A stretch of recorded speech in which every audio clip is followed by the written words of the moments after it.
All right, welcome back to the Coach Rob Show. I am Coach Drew Robison and happy to be with you on WGSO.com as well as WGSO 990 in New Orleans. It's Saturday. It's championship football weekend. And last night, as well as today, championship games for the conferences. The playoffs all but been decided and will certainly be finalized after today's games. I'm going to get into footballs on the back end of the hour. I do want you to know this segment of the Coach Rob Show is brought to you by Linda Lane and the Lane team with Benchmark Realty. Linda has gotten positive feedback for 20 years in the Middle Tennessee area for representing home buyers as well as folks listing their home to sell. She does a great job taking stress away from the client, has served all of the counties basically in Middle Tennessee, basically Williamson and Davidson primarily, but many surrounding counties as Nashville is growing so much.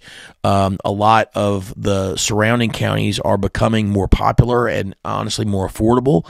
But first-time home owners all the way to folks looking for their dream home. She's been working for over 20 years, has financing experts, has closing and legal offices that she works with. Email Linda at lindalane@thelaneteam.com. Her last name is Lane, Linda Lane at TheLaneteam.com. Use the promo code Coach Rob. Let Linda know that Coach Rob recommended her. She is an outstanding agent. You'll be glad that you got in touch with her. She'll make the buying experience stress-free, and she is a joy to work with. So please work with Linda when you get a chance. All right, we're talking about the events of the week. Mentioned in the last segment before the break, just sort of the general principles and a little bit of worldview. But let's look at some stuff that was happening this week. All right, we had an amazing sequence of events since the election. Quite honestly, Kamala. A little bit ago, it's been a little bit more than a week, but she came out with the video where she did not look good. It's come out that Kamala and Dougie might be having some problems. We've got some appointees from Trump. A lot of people are trying to position themselves. Of course, the Democrats and the media are hammering every single nominee from Trump. Some of the Republicans in the Senate have not been all supportive of some of these nominees.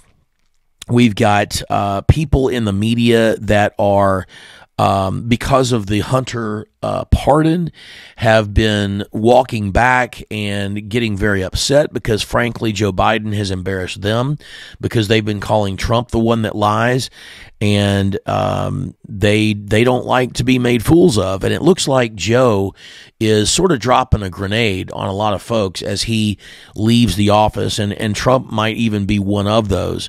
But anyway, we've got all these different folks that are really jockeying for position, particularly in the Democrat Party.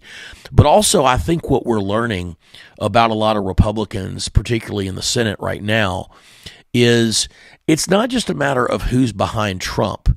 It's a matter of why wouldn't you support some of these nominees? Talked a little bit at the beginning of the show.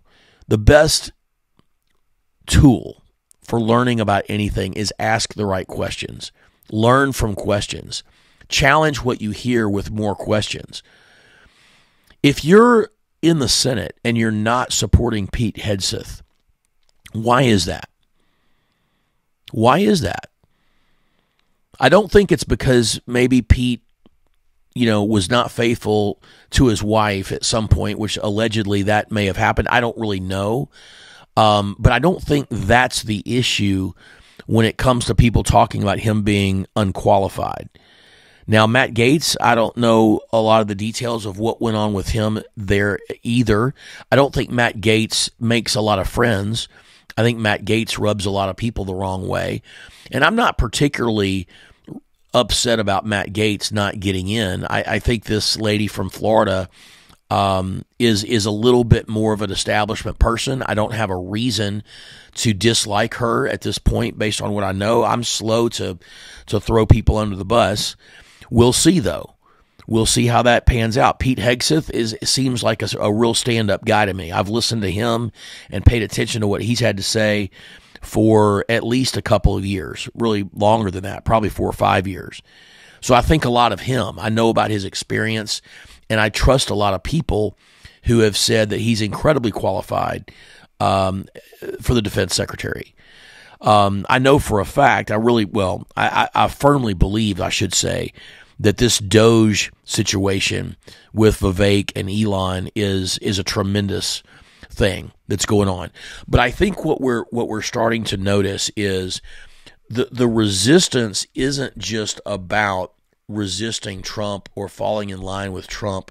It's about what Trump truly represents. And honestly, the biggest concern, I believe, about what he represents is not fixing the economy. It's not closing the border. It's not doing things about crime and inflation and international policy, which all those things are very important.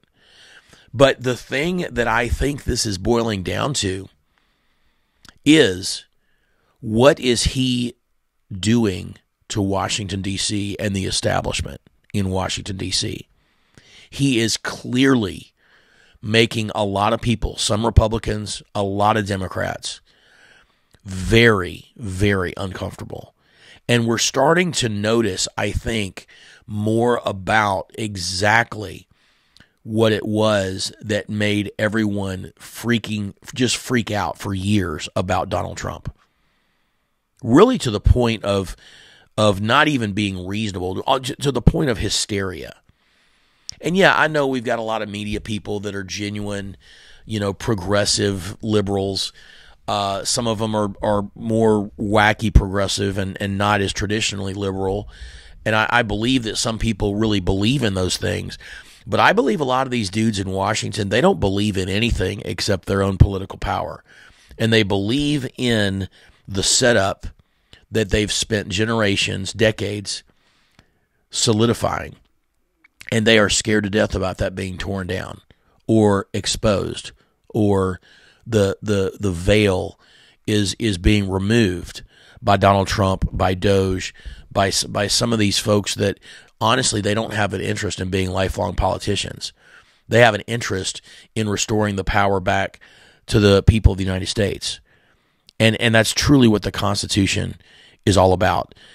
So you've got these interesting posturing positions, Gavin Newsom, Shapiro, Whitmer, Hochul. I don't know who's going to emerge as the next Democratic nominee. I think they've got to figure out what they're going to do in the next 2 years first before that happens.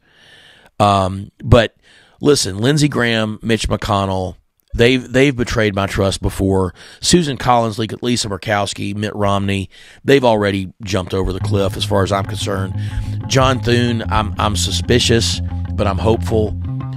Tim Scott, Marco Rubio, Ted Cruz, Ron DeSantis, they seem like establishment dudes that have been fighting a good fight, and I'm giving them the benefit of the doubt. I do think they're a little bit more establishment than I am completely comfortable with, but none of those four have betrayed my trust yet. So anyway, that's kind of what the state of things is in Washington. We're gonna take a half-hour break, come back, talk more about football. This is the Coach Rob Show. Thanks for being here.